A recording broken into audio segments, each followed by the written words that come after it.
Oke, mari kita bedah sama-sama. Selamat datang di panduan kita hari ini. Apa yang akan kita bahas ini bisa dibilang adalah sebuah briefing tingkat tinggi, sebuah panduan definitif buat Anda yang ingin benar-benar menaklukkan proses rekrutmen di BPR atau Bank Perkreditan Rakyat.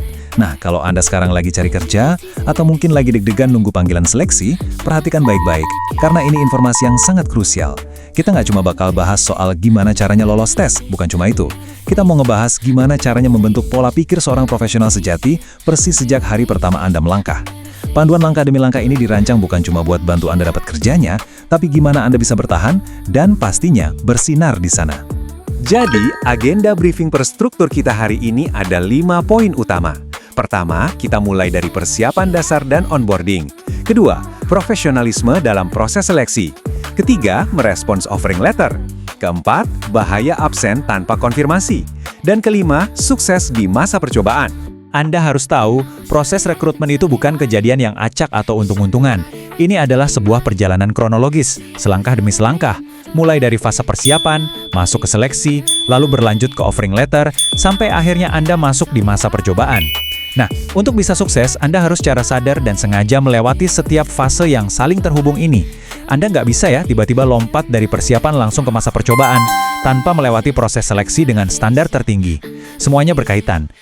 Oke, kita masuk ke langkah pertama, persiapan dasar dan onboarding.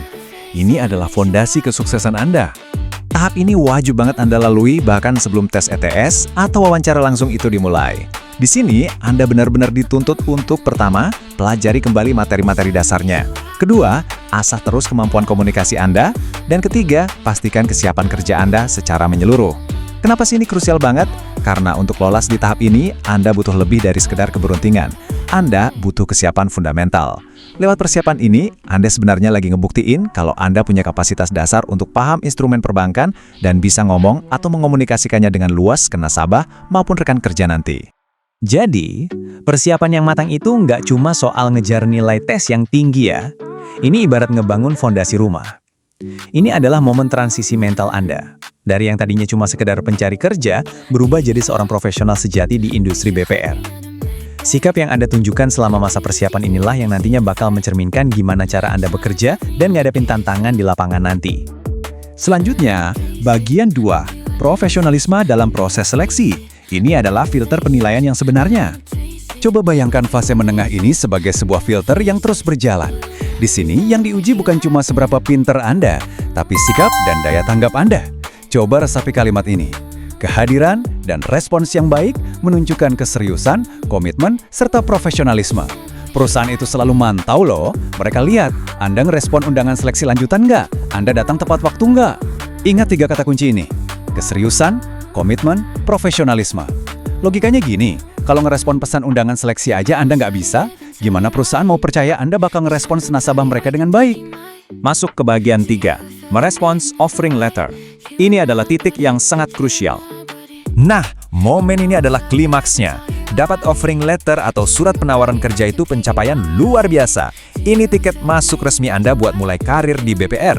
Tapi ingat, offering letter itu menuntut satu hal, respons segera dan konfirmasi kesiapan Anda. Jangan pernah biarkan perusahaan nunggu tanpa kepastian. Tolong catat ini baik-baik, pastikan Anda merespons, apalagi kalau sudah di tahap penawaran atau panggilan masuk kerja. Pastikan Anda datang dan hadir pada tanggal yang sudah dijadwalkan. Suka nunda-nunda balasan di tahap ini, wah itu ngasih sinyal ragu-ragu yang kelihatannya sangat tidak profesional. Sekarang mari kita agak serius di bagian 4 ini, bahaya absen tanpa konfirmasi. Kita bicara soal konsekuensi nyata.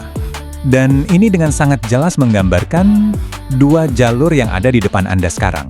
Realitas dari perilaku ghosting atau ngilang tanpa kabar di dunia kerja itu sangat serius.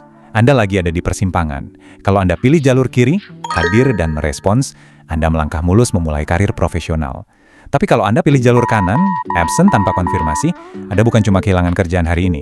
Konsekuensinya jauh lebih panjang, Anda otomatis langsung dapat catatan evaluasi negatif. Biar saya perjelas apa arti dari catatan evaluasi ini. Ini bukan sekedar omongan lewat ya. Ini adalah rekam jejak negatif secara formal yang bakal nempel terus di profil Anda. Kalau Anda absen tanpa konfirmasi di tahapan lanjutan, itu pasti didokumentasikan. Efeknya apa? Kalau suatu saat nanti Anda iseng nyoba ngelamar lagi atau perusahaan lagi ngecek database mereka, nama Anda sudah ditandai merah. Nggak baikan komunikasi itu sama aja kayak Anda nutup pintu karir Anda sendiri, secara permanen. Jadi, tunjukkan profesionalisme Anda, komunikasikan keputusan Anda dengan tegas, walaupun misalnya keputusan Anda adalah menolak posisi tersebut. Kasih kabar, itu kuncinya. Terakhir, bagian 5. Sukses di masa percobaan. Ini adalah panggung pembuktian diri Anda. Oke, anggaplah Anda udah ngelakuin semuanya dengan benar. Anda hadir, Anda responsif, dan Anda nerima tawarannya. Selamat! Tapi tunggu dulu, masa percobaan itu bukan waktunya buat santai-santai karena ngerasa, udah aman nih. Sama sekali bukan. Justru, inilah momen pembuktian yang absolut. Ekspektasi perusahaan itu sangat tegas. Pertama, Anda dituntut buat bekerja semaksimal mungkin. Kedua, kasih kontribusi positif buat tim. Ketiga, jaga etika kerja Anda. Dan keempat, hasilkan kinerja yang bagus dan nyata. Saran saya, gunakan kesempatan kerja di masa percobaan itu secara maksimal. Jadikan setiap harinya sebagai ajang buat ngebuktiin ke mereka kalau mereka sama sekali nggak salah pilih orang. Dan semua itu membawa kita pada satu pertanyaan penutup yang penting. Sudah siapkah Anda menjadi tenaga profesional di industri BPR? Ingat, proses seleksi yang Anda lewati ini adalah cerminan langsung dari tantangan di dunia kerja yang sesungguhnya nanti. Mulai dari nyiapin materi, ngerespon dengan cepat dan profesional, sampai ngasih yang terbaik pas masa percobaan, itu semua adalah bukti nyata kalau Anda siap mikul tanggung jawab yang besar. Saya doakan semoga Anda sukses menjalani proses seleksi ini, dan pastikan Anda jadikan panduan ini sebagai fondasi karir Anda ke depannya. Sampai jumpa di puncak kesuksesan.